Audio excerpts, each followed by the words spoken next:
recognizing that it's a choice that a certain number of adults are going to make, and recognizing that we're in a system right now that because of adults making that choice, underage Canadians have easier access to it than just about any other country in the world, and criminal organizations are making billions of dollars a year on that trade, means that somewhere our system is failing to do what one hopes it is, which is keep Canadians safe and not benefit criminals.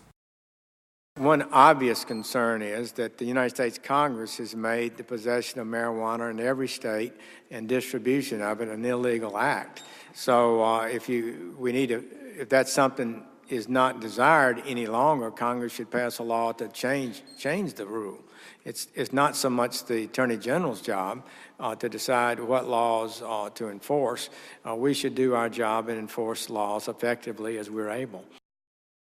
I think one of the things that we are learning is directly because of the experience in a number of U.S. states that have legalized. We've been able to go down and learn from their successes, their failures. That has definitely helped us inform how we're going to move forward on a legalization framework. One of the big differences is we see states like Colorado move forward very much with a commercial mindset and already thinking about profits and revenue, whereas we're approaching it purely from a public health and safety standpoint. All the question of revenue and taxation is secondary to the fact that we want to make sure we're keeping our communities safe and not hurting Canadians.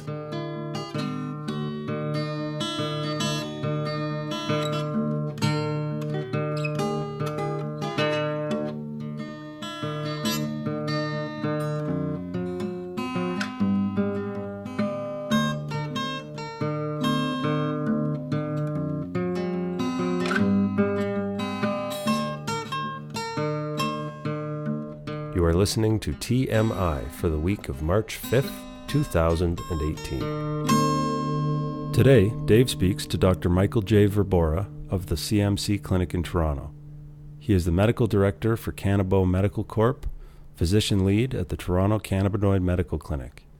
He oversees student health for Seneca College, D11 Treasurer, and SGFP Delegate for the Ontario Medical Association. Hi there. Hi, is this David? Yeah.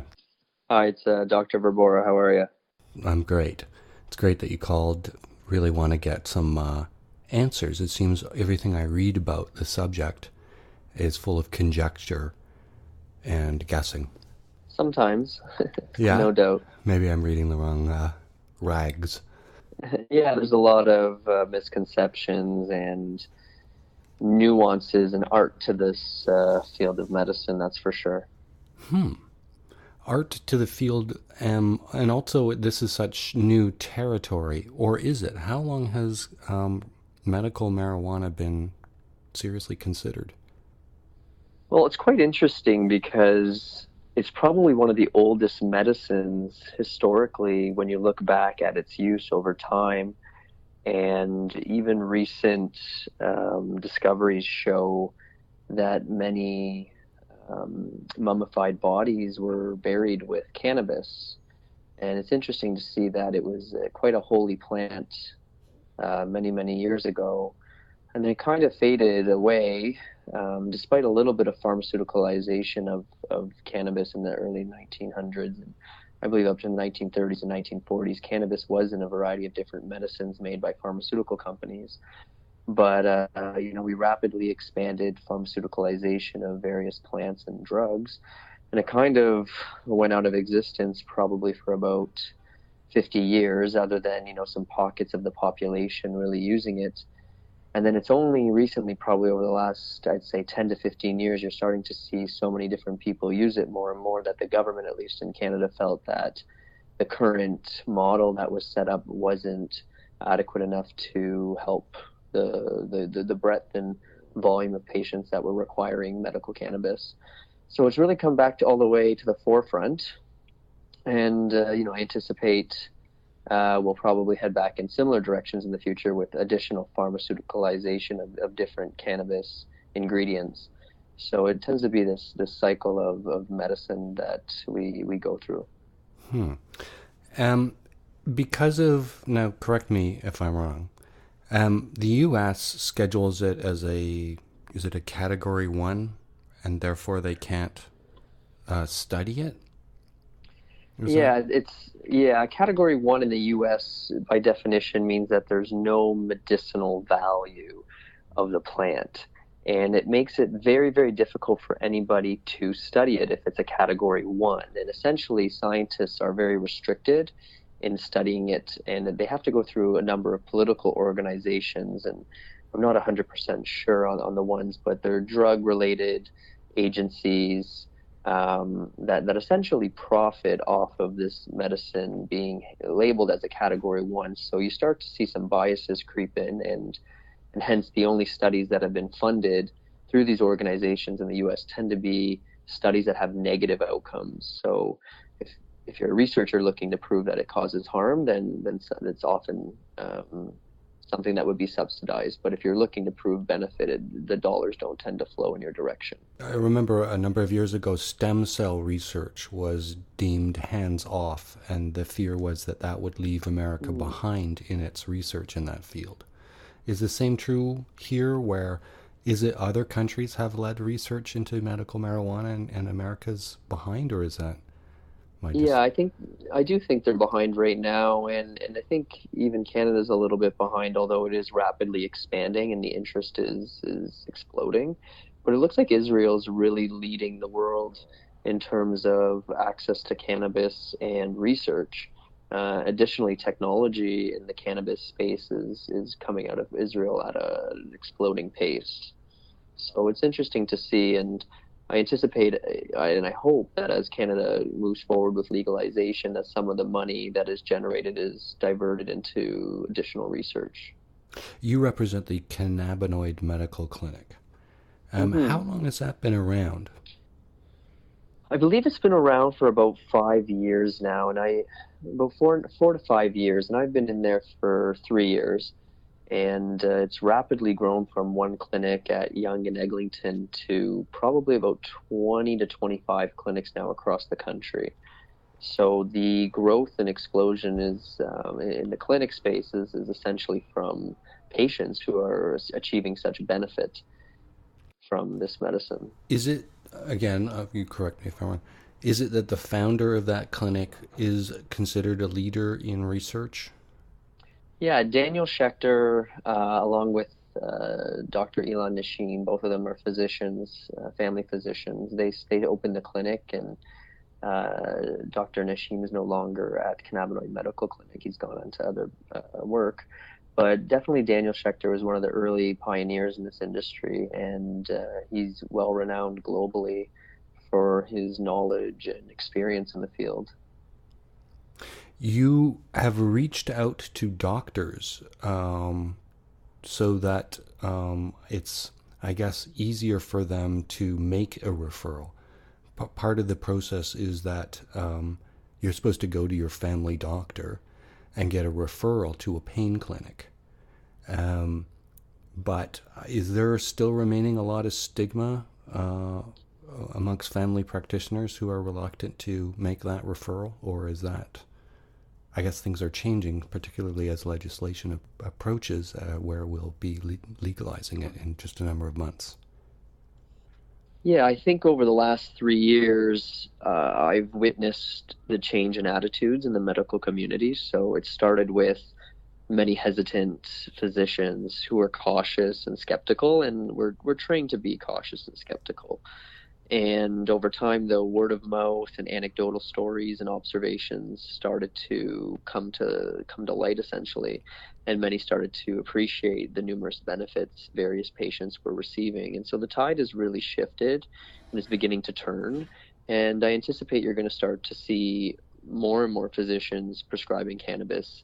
And especially as we come out with more standardized dosing, you'll see a number of physicians also hop on board with prescribing. And just to quantify it, it's probably gone from, and over the last 3 years, it started with, a dozen physicians having prescribed cannabis, and it's now at 10,000 across the country. And so, but is it hard to, or was it hard maybe 3 or 5 years ago, to convince family doctors to make that referral when it I is? think I think it was. I think many were echoing some of the various medical organizations' statements that stated there was limited research on it, and patients had to put a lot of pressure on their physicians to get the referral, or they had to jump through a number of hoops, such as trying other therapies prior to being referred. And I think the physicians themselves thought they were doing their due diligence, and we still have a long way to go in terms of getting the research to support the variety of conditions that are being treated, and you'll see it'll become easier and easier over time. But still to date, I do have the odd patient that complains about difficulties getting access to a clinic like ours, but that number has dwindled dramatically over the 3 years. Are family physicians being educated by, like, the Ontario Medical Association, for example, on at least their ability to make the referral? Yeah, it's interesting. I haven't seen much come out in terms of making a mandatory referral. There's some controversial referral guidelines in the CPSO, the College of Physicians and Surgeons of Ontario, Oh, and it's quite gray if you read the language. It states that you kind of have to, negotiate with your patient, and if they are adamant, you should refer. That's my interpretation of the document. And we're seeing in the media recently that conscious rights of physicians for referral for other things such as medical assistance in dying, that's mandatory. So it seems like it should be a mandatory thing to get expertise if the physician's not comfortable with it, but I still see a number that are hesitant. I hadn't even thought of making it mandatory. I was just, like, education-wise, that, there is research, and that there are anecdotal, positive feedback experiences being had, and that it's legal under the legislation, and it seems like an information sheet should be sent out to all family doctors. Yeah, there's so many different ways you can get your medical education, whether it's a conference or subscribing to accredited emails. And the reality is the majority of the emails that are coming from various organizations tend to be pretty biased towards the negative side. They tend to, reemphasize the negatives of cannabis, and they tend to, use the current state of literature to, support limiting access to cannabis rather than a lot of the observations that we've seen and some of the recent data that we've seen. It's in my opinion, it doesn't seem very balanced. And unfortunately that, changes and influences physicians' beliefs and attitudes towards cannabis. So MMPR, is that a legislation that was in place and then was replaced by ACMPR, or are there two parts? Are they two different legislations? So my understanding is the MMPR is now replaced with the, I think it's the ACMPR. Yeah. So it was originally patients were allowed to grow it or designate someone to grow their cannabis. And then eventually that was growing rapidly and not what the government was hoping for, I believe. And they introduced these licensed producers, which is the ACMPR, where it would be regulated and controlled and grown with high medical standards. Okay, and so licensed producers. So this isn't coming from just anywhere. It's from a organization that meets all kinds of regulations, and there's inspections and testing and signed off on by doctors, and yeah, Health Canada is heavily involved in this section, and they're very, very strict, and they're starting to actually loosen the regulations slowly, bringing in some common sense regulations, just because there's a lot of barriers to being able to produce high quality cannabis in a cost effective manner. Even today, if I think there was a company that forgot the percentage sign on their bottle, and they had to do a recall for the cannabis because the percentage sign was missing on the bottle. So it's very, very strict and regulated. I kind of like that myself, but that sounds like a good way to go. Yeah, if you're working with a medical product, I believe it should be a pharmaceutical grade and have such standards. Yeah. And so, forgetting for a moment we're a few months away from legalization, how do you think the current setup has worked? Because, it's anytime you roll something out for the first time, there's going to be issues. But all in all, up until now, how is this medical marijuana policy working out? I would say overall it's positive, and as someone that's deeply involved in the space as a physician, it's easy to get frustrated with how things are going, and being a firsthand witness to some of the challenges they face, you become frustrated at times with inefficiencies or paperwork. But the reality is we have come a really long way. So when you take a big picture look at it, I think it is headed in the right direction. There's a lot of changes that need to be brought in, and I think that will just happen with due course. I think there's a lot of anxiety in the space politically, so they're being extra cautious. Seems surprising you would say that. As we move now, closer to legalization, I would expect there'd be less and less anxiety when focused on the medical side, which, just as far as I'm concerned, seems to be a well-contained sort of working policy. But are people panicking more as this, I guess, represents a big social change we're heading to in some people's minds? Yeah, it's a once in a lifetime change for most, and I think the anxiety around it will become less and less. But I think many people are fearful of some of these potential harms that could happen. I don't anticipate there'll be dramatic changes to our population. However, the medical program still has a way to go and has a way to evolve. It's not treated the same as pharmaceuticals, and there's a lot of biases, and the government wants to raise taxes on medical patients because they fear that recreational users will abuse the medical market. And that's not really fair to those involved in that space, including myself, physicians who are highly trained at prescribing medicines, and it's not fair to patients who are finding relief from this and then also having additional financial burdens such as a sin tax for trying to get healthier with this as a medicine. So there's a lot to be changed still.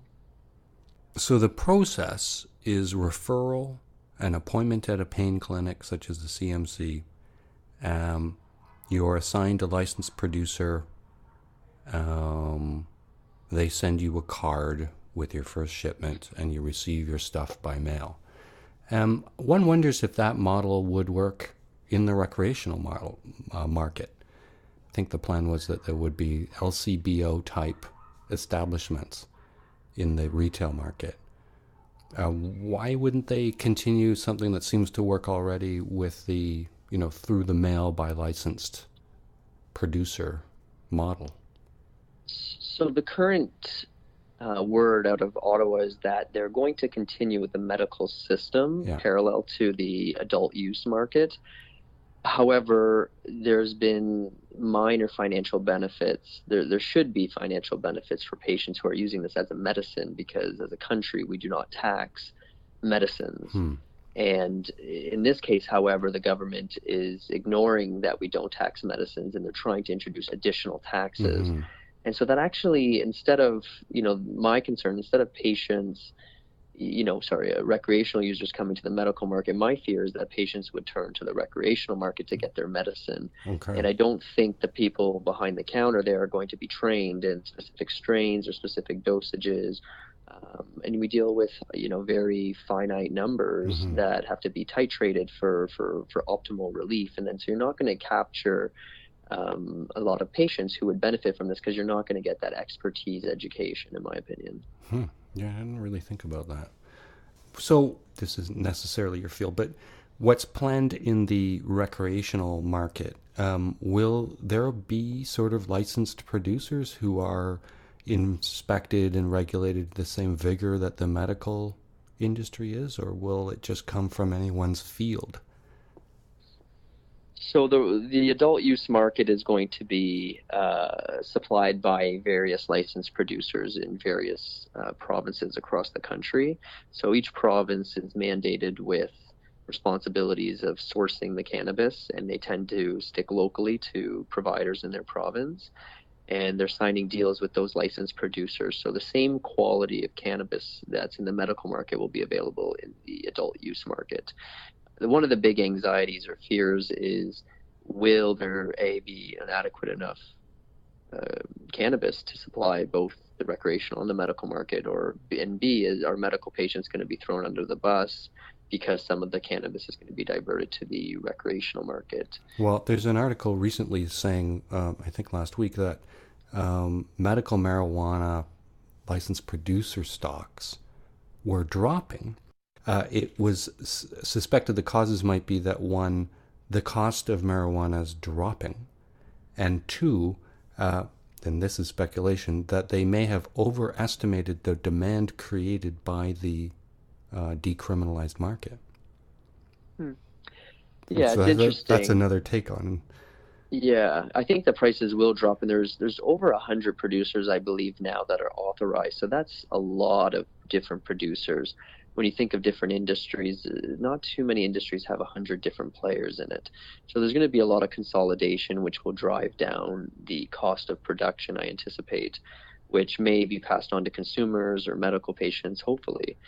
But I think we're still in a very speculative market, and because of that, the volatility in stock prices are going to be like that for the next probably 6 months to a year. What about this idea that we've overestimated? I think everybody thought, as soon as it becomes decriminalized, everybody will be rushing.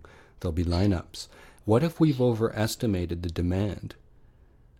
I mean, because here's the thing. I mean, actually, for the last 40 years or whatever, most of the people who are using it have been getting it from sort of, underworld sources already. Who's to say they're all going to drop it, go pay the tax at the LCBO? Yeah, no, you're right. And I think that there's going to have to be value in the adult use market that's not there in an illicit black market. Okay. So it's the government and the licensed producer's responsibility to somehow push through value or perceived value of product. But Canada is also fortunate enough to be one of the very few countries that is moving ahead with this at lightning speed. So there's a lot of export opportunities and opportunities globally for them to divert their cannabis as well. So I don't see right now there being a big issue with supply and demand, at least a mismatch in the way that you've described it. But I do know that in other small states, they have had that problem where too many providers entered the market and the cost was driven down dramatically. So back to the benefits of this as a medical tool. Opioids become a big problem, and I hear that people really are using alternatives to alcohol for recreation and possibly opioids, and you get into the pain issue. Is this a way to combat the opioid crisis?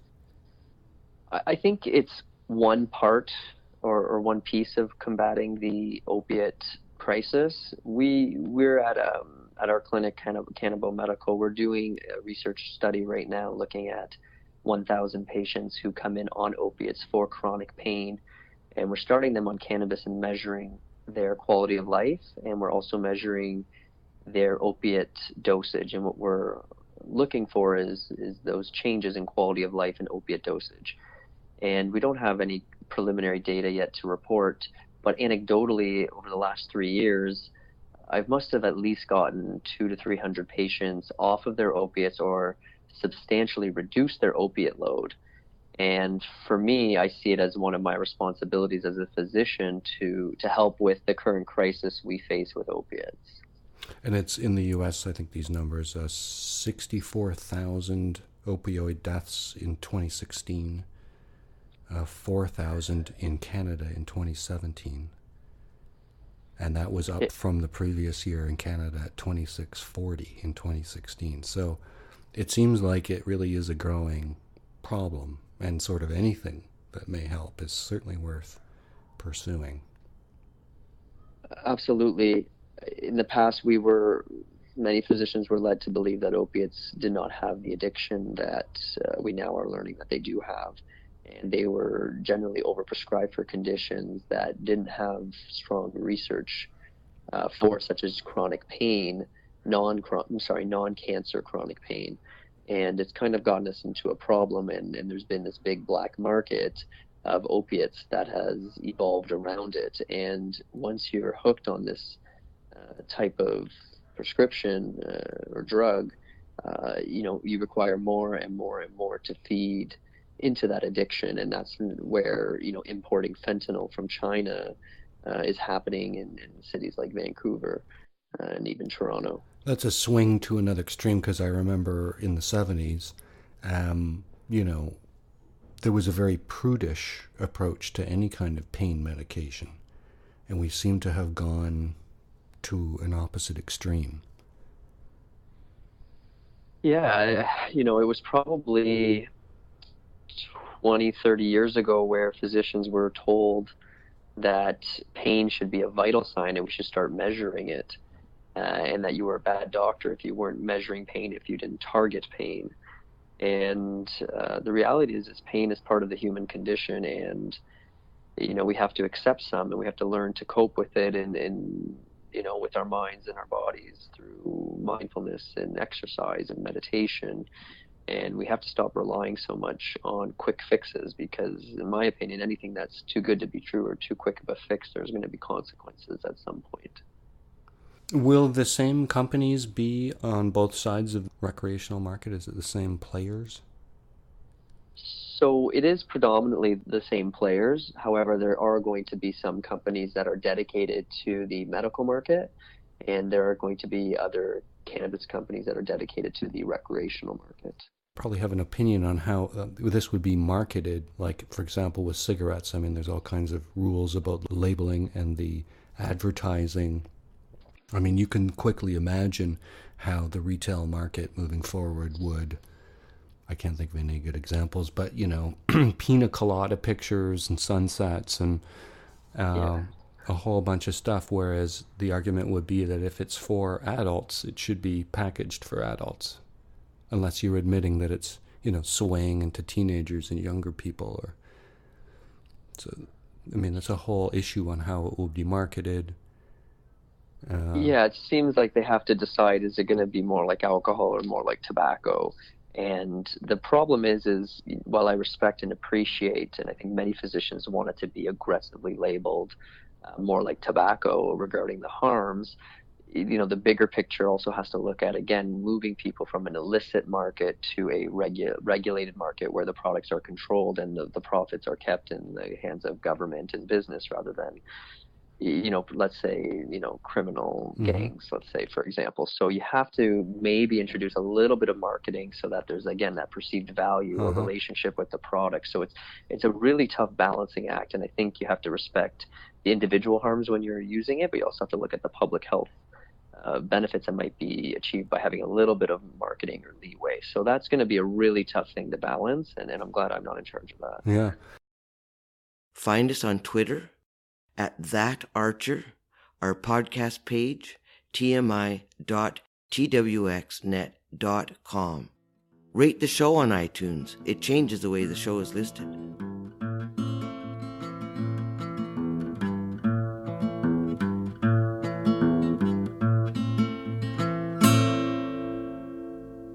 If the goal is to eliminate the criminal element, there are certain things you would do, like, keep the price low or increase the availability. You'd actually be, in competition with or squeezing out or taking the motivation out of the illegal markets. But it just seems that with having limited distribution and high taxes and it's just, if you think that the goal is to take it out of the criminal economy, I don't always know the government's going to have the best method at hand. Yeah, I'm not too sure how it's going to evolve, but we're going to have to measure it and monitor it, and I'm sure there's going to be many adjustments over the next 3, 5, 10 years. If it gets less people drinking alcohol, as a doctor, in terms of harm reduction, this would be a good thing. I assume you're for this, or are you? In my opinion, alcohol is probably one of the worst substances to mankind, and Harvard did a big study. They studied men over their entire life, and they found that the one thing that was associated with early mortality, morbidity, depression, anxiety, poor functioning, poor ability to engage in the workplace. The only culprit that was found was alcohol. Yeah. So it's just such a toxin to your mind and your body that, I think if many people are going to substitute with cannabis, I think it will lead to a little bit of a healthier society just from not using the alcohol. Mm-hmm. Having choices for people who don't do too well managing their other poisons, I guess. Yeah, and if you look at what alcohol does in terms of cancer risk, brain damage, toxicity to the various organs. Fighting at the bar. Don't forget the fights at the bar. Yeah, like even domestic abuse and assaults. No one calls the cops when people are using cannabis because there's a fight breaking out or, there's some ridiculous behavior. It's always alcohol tends to be the culprit. Do you think that moving forward, more or less people will go the medical route? I anticipate that more people are going to go the medical route. And I anticipate that market's going to grow more and more. I also anticipate that coverage is going to come in at some point from private insurers and maybe eventually even the public insurer, the governments. I think it's just a matter of time, and that's just based on our clinic having seen 40 or 50,000 patients now. We just see such tremendous quality of life improvements and such a huge reduction in the number of pharmaceuticals that patients need that there's going to be economic benefits for other people covering it. One would think that you would, in very serious illnesses, have no trouble arguing it should be covered. Yeah, and it's coming at a time where a lot of the drugs that are also like the pharmaceutical drugs coming out simultaneously are becoming more and more customized, and the price tag on these drugs are in the hundreds of thousands of dollars. So it's a really interesting time where medicine is rapidly progressing and we're getting these very exciting scientific treatments, but we don't know what the coverage is going to be like because it's going to be really difficult to afford. And while cannabis hasn't been shown yet to cure many of these, let's say, autoimmune or cancer-related conditions yet, they do a really good job in alleviating the symptoms associated with the diseases. Improving quality of life, at least. Yeah, I think that needs to be a measure that we use moving forward is quality of life, because I think that has such economic benefits to patients and to society. Another big one, harm reduction. Mm-hmm. What complications are there between Canada and the United States? I guess the first one that comes to mind might be, travelers, but just having these jurisdictions that are so close together that seem to have such diabolically opposed legal views of marijuana and or medical marijuana. Yeah, it's quite interesting because federally in the U.S. it's still a substance one drug and it's not legal, yet all these states are rushing to introduce both medical markets as well as adult use markets. So it's so complex to navigate. And at this point, given the federal restrictions, patients are forced to not bring their cannabis to the United States. And in reality, they don't travel and bring it to any countries, really. They're really forced to get the cannabis in the country they're at or the state that they're at. And you can imagine it's so difficult when I have children. For example, I have children that have family in India, and they're using a CBD oil for their seizures, and this might be the only medicine that works for them. And for their parents to try to figure out a way to get the cannabis to India somehow or get a similar product there in a market that's not really established, without being able to bring it there just so their daughter or their son doesn't have seizures, it's just such a nightmare. To the point that sometimes they decide that they can't travel until the laws change. Wow. Yeah, it's quite sad. There's, other, really serious issues like, I was trying to figure out, it's hard to find out, how many people have been jailed, period. And I'm saying 60 million people have been jailed since maybe the 30s. Because of a plant that's a little bit stinky. It just seems like such an injustice and such an arbitrary villainization of one plant. Yeah, it's quite dramatic. I think I think in the States, police have arrested more people for marijuana use than all other violent crimes combined. Wow.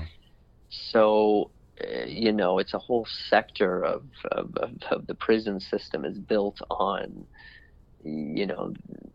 keeping cannabis illegal. It's such a ridiculous thing to think about how relatively harmless it is to many people. And so totaled up, I mean, this power that would want to keep this sort of system in place.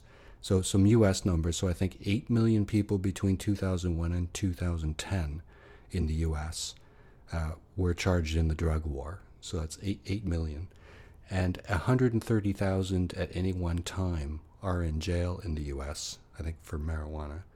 And it's a $50 billion a year expenditure for government in the U.S. on its war on drugs. Surely there's other ways to fight that war. And I mean, that's airport money. You could be building airports with money like that. Well, you can do a lot with 50 billion. Yeah. And the reality, and it doesn't help society by putting these people in jail for, carrying a plant around that they're using for, coping or stress or anxiety or pain. It's not really fair. And I think a lot of society is coming to their senses and appreciate that the war on drugs has highly failed. And well, Jeff Sessions, I think, recently came out and said that they were going to, put their foot down. I think they were talking about California, and as we all know, it's been legal there for a year, and they've gone well on their way to decriminalization, and yet the Attorney General is saying we're still going to enforce the federal laws. So you don't take a $50 billion bureaucracy and just rattle it loose all of a sudden, I don't think. I think there's some inertia built in. Yeah, absolutely. Yeah, I can understand that. I don't know what the whole plan is with Sessions. I know they retracted a memo that kind of allowed a gray area for these medical and perhaps recreational markets to propagate, but I think we don't really know what they're going to do yet. But I think there's a couple Canadian companies that were invested in the States, and a lot of them are removing their investments or divesting their shares in various American companies, and so there's a little bit of anxiety for sure when it comes to cannabis in the States. So what's your overall message? Don't panic as the months click forward.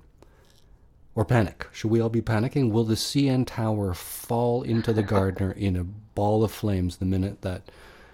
And this is one of the biggest sort of social changes I've witnessed in my lifetime. The medical regime itself is a huge change, and then this recreational is it. We don't really see such. If you've jailed that many people for that many decades, you don't just turn around and go, "Sorry." yeah, my bad. We don't change that quickly as a society, so there must really be something to this in order for them to finally have come to their senses, the powers that be, whomever they are. Yeah, I'm in believing that overall the net will be positive with legalization, and that's going to be from reducing other drugs and reducing the black market and reducing really access to alcohol, I believe. And even some of the data coming out of some of the states that have legal medical cannabis and recreational cannabis programs show reduction in opiate death, decrease in car accidents, decrease in crime, decrease in domestic abuse. Like, the data is in its infancy, and we have to study this for the next 5 to 10 years, but majority of it is heavily positive. I actually ran a poll on my Twitter maybe a couple months ago, asking my followers and those in the Twitterverse what they thought overall what the public health outcomes were going to be, and 61% agreed that it would be an improvement of health, and 28% thought health would worsen for people, and 11% were neutral, saying that there would be no change. So it'll be interesting to see. What is your Twitter account? It's at Verbora. Okay. We'll ask you again. I'll put them in the show notes.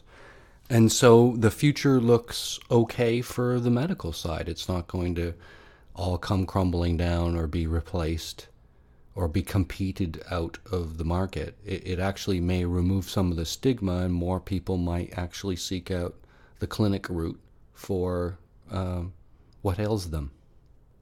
That's what I personally believe, and I do anticipate that the medical side of use of cannabis is going to increase as more and more people, feel more and more comfortable admitting that they're using or attempting to try it, and as coverage comes through, I think there's going to be a strong demand for this as a medicine and a therapy. Does the CMC Clinic do any kind of lobbying, or how do you get involved in any of the political processes that surround this? Predominantly, it comes from our physicians and our educators who are in the space, who are doing most of the political work. Physicians like myself, I've met with my MP, I've written in to the various provincial and federal governments when they've asked for opinions on various policies. We've, worked with them if asked, and we've advocated extensively for our patients to try and bring in coverage or reduce costs or improvements to the system so that patients feel like it's more streamlined and easier for them to access. There's still a lot of barriers there, but slowly I anticipate it's going to get easier for patients. With the politicians trying to write legislation, they should be beating your door down to try to get a handle on how to, write the rules moving forward. Yeah, I think there's a number of different people on the various committees that represent various interests, and some of those would include physicians or researchers. So their voices there, and I think a lot of patients' voices have been heard as well, federally and provincially. So maybe we can only hope that the system works for everybody. I guess it's hard to get sick patients to become activists. But it's difficult. There's probably a role for patients to speak to their local MPs to ensure that, things stay on track and serve the interests of voters. Yeah, there was just a rally last week by a medical cannabis patient advocacy organization in front of Bill Morneau's office, asking Bill Morneau to remove the tax and the extra taxes that are coming on medical cannabis. And they had quite a big turnout of patients, which is really nice to see. Mm-hmm. How does the CMC conduct its research? Is it anecdotal, or do you do specific research projects? It's predominantly research projects in a research database, and so we have in our database observational data that we collect if patients authorize us to collect it. That's anonymous.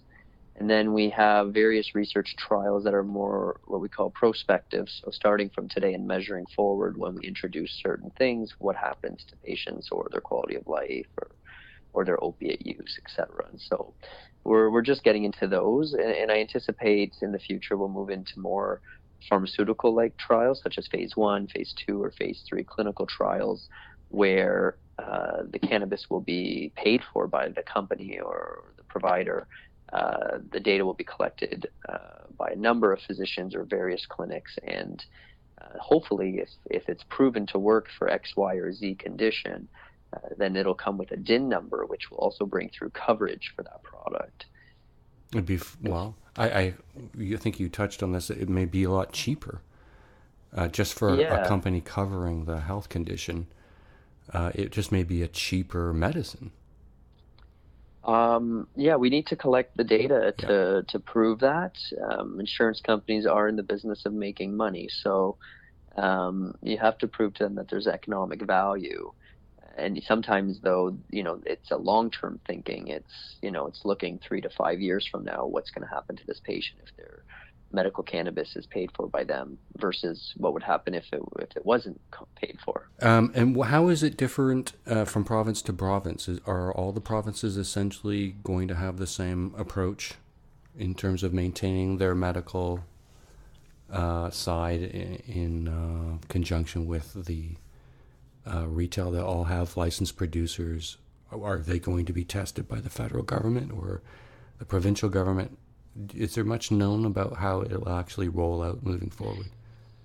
Yeah, I believe that all of the provinces are setting up, whether it's private or private-public or public facilities or institutions to distribute the cannabis. But my understanding is the source is going to be licensed producers in every province. It'll be federally regulated growers. Yeah. What else can you tell us? Um, Is there any yeah. messages you want to send, like people, how they can become active or contact you, or advice on how to move forward if they think this would be something that would work for them? Is there a call to action? Yeah, well, I would say that it's important to educate yourself independently from, what others have said, and to do your own research, because there's been a number of misconceptions and myths and biases that have been propagated over the years. Mm-hmm. So it's important, I think, for all of us to look down inside of yourself and realize if you do have some biases about it, and to try to confront those biases and try to look at this with an objective lens and try to appreciate the benefits that, hundreds of thousands of patients in Canada are now reporting with this. And it's not just all good. Like, cannabis has risks just like any other medicine. But overall, the risks tend to be pretty small when you compare them to other medicines that we prescribe commonly. So I think it's important, at the end of the day, to be educated on this.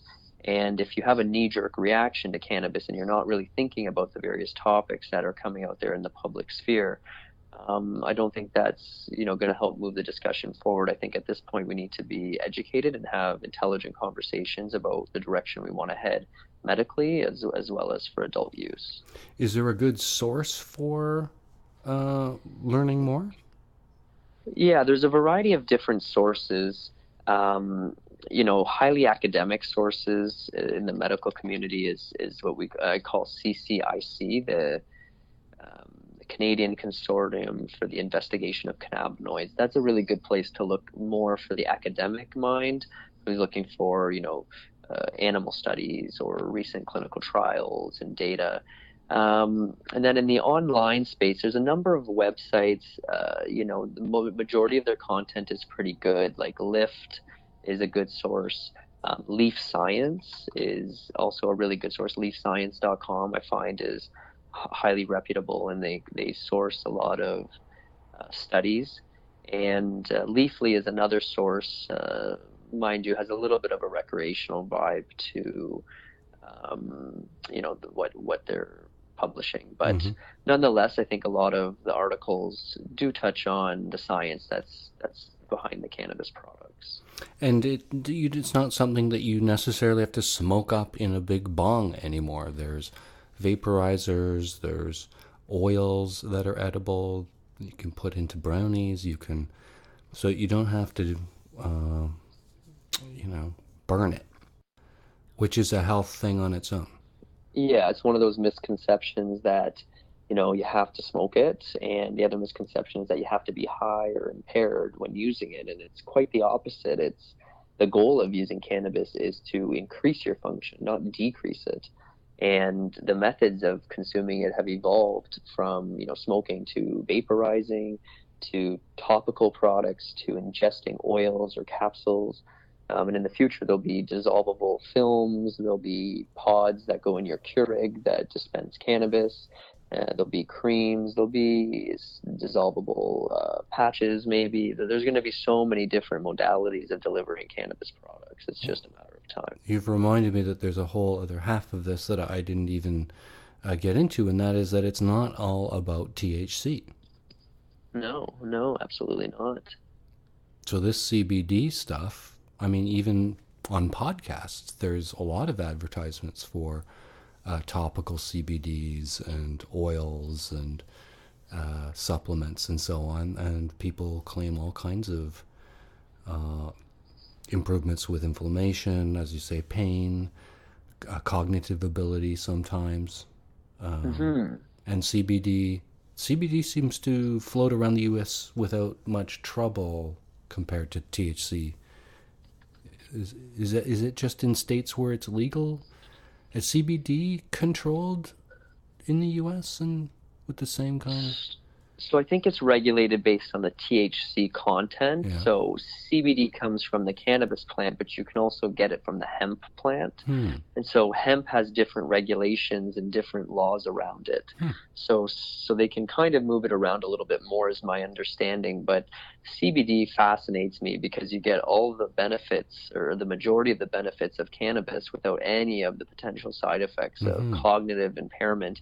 And ironically, we talked about the U.S. government and how it's labeled a phase 1 drug.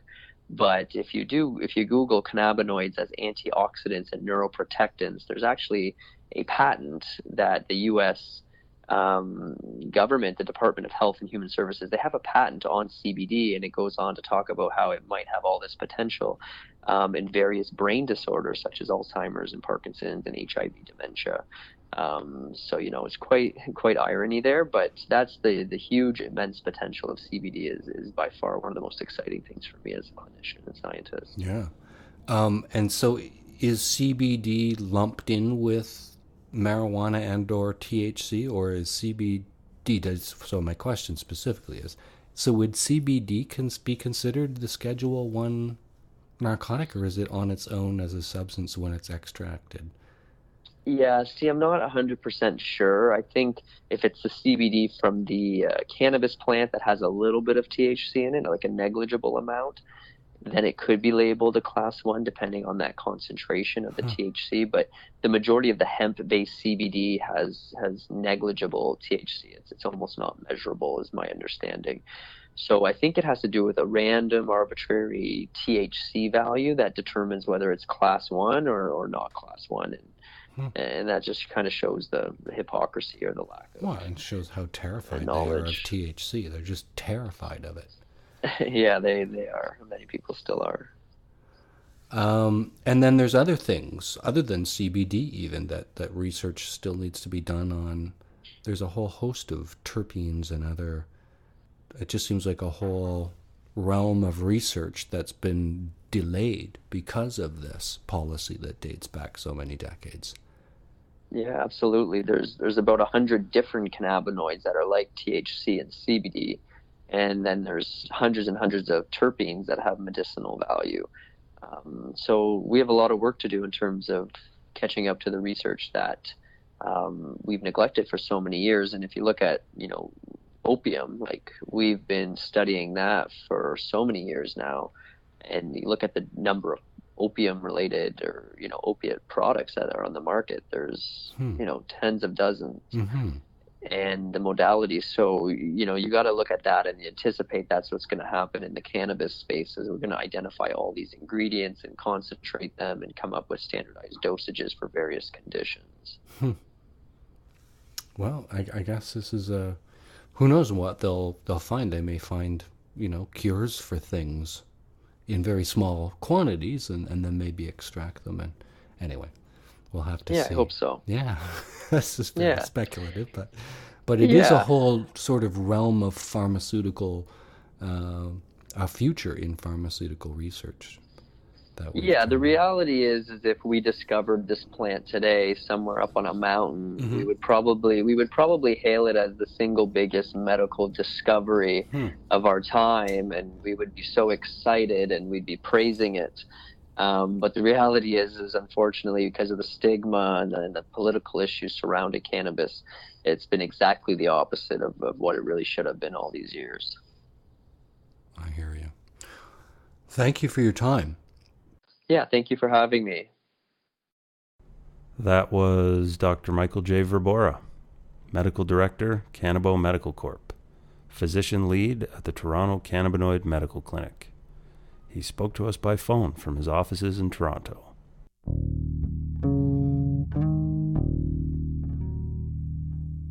And for your information, there is no collusion. Russia, if you listen, I hope you're able to find the 30,000 emails that are missing. I think you will probably be rewarded mightily by our press. Let's see if that happens. Find us on Twitter, @thatarcher. Our podcast page, tmi.twxnet.com.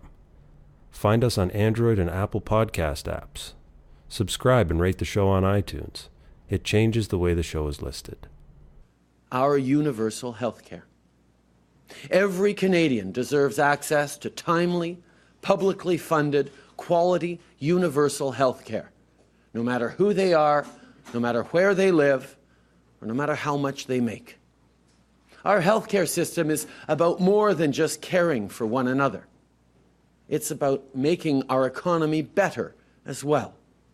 Sometimes we take it for granted, but the bedrock of middle-class economic security is universal health care. Medical bills are the #1 source of bankruptcies in the United States. And many Canadians are already having a tough time making ends meet, so imagine if medical bills were added to our monthly costs. A strong, sustainable healthcare system is crucial to our economic success and competitiveness.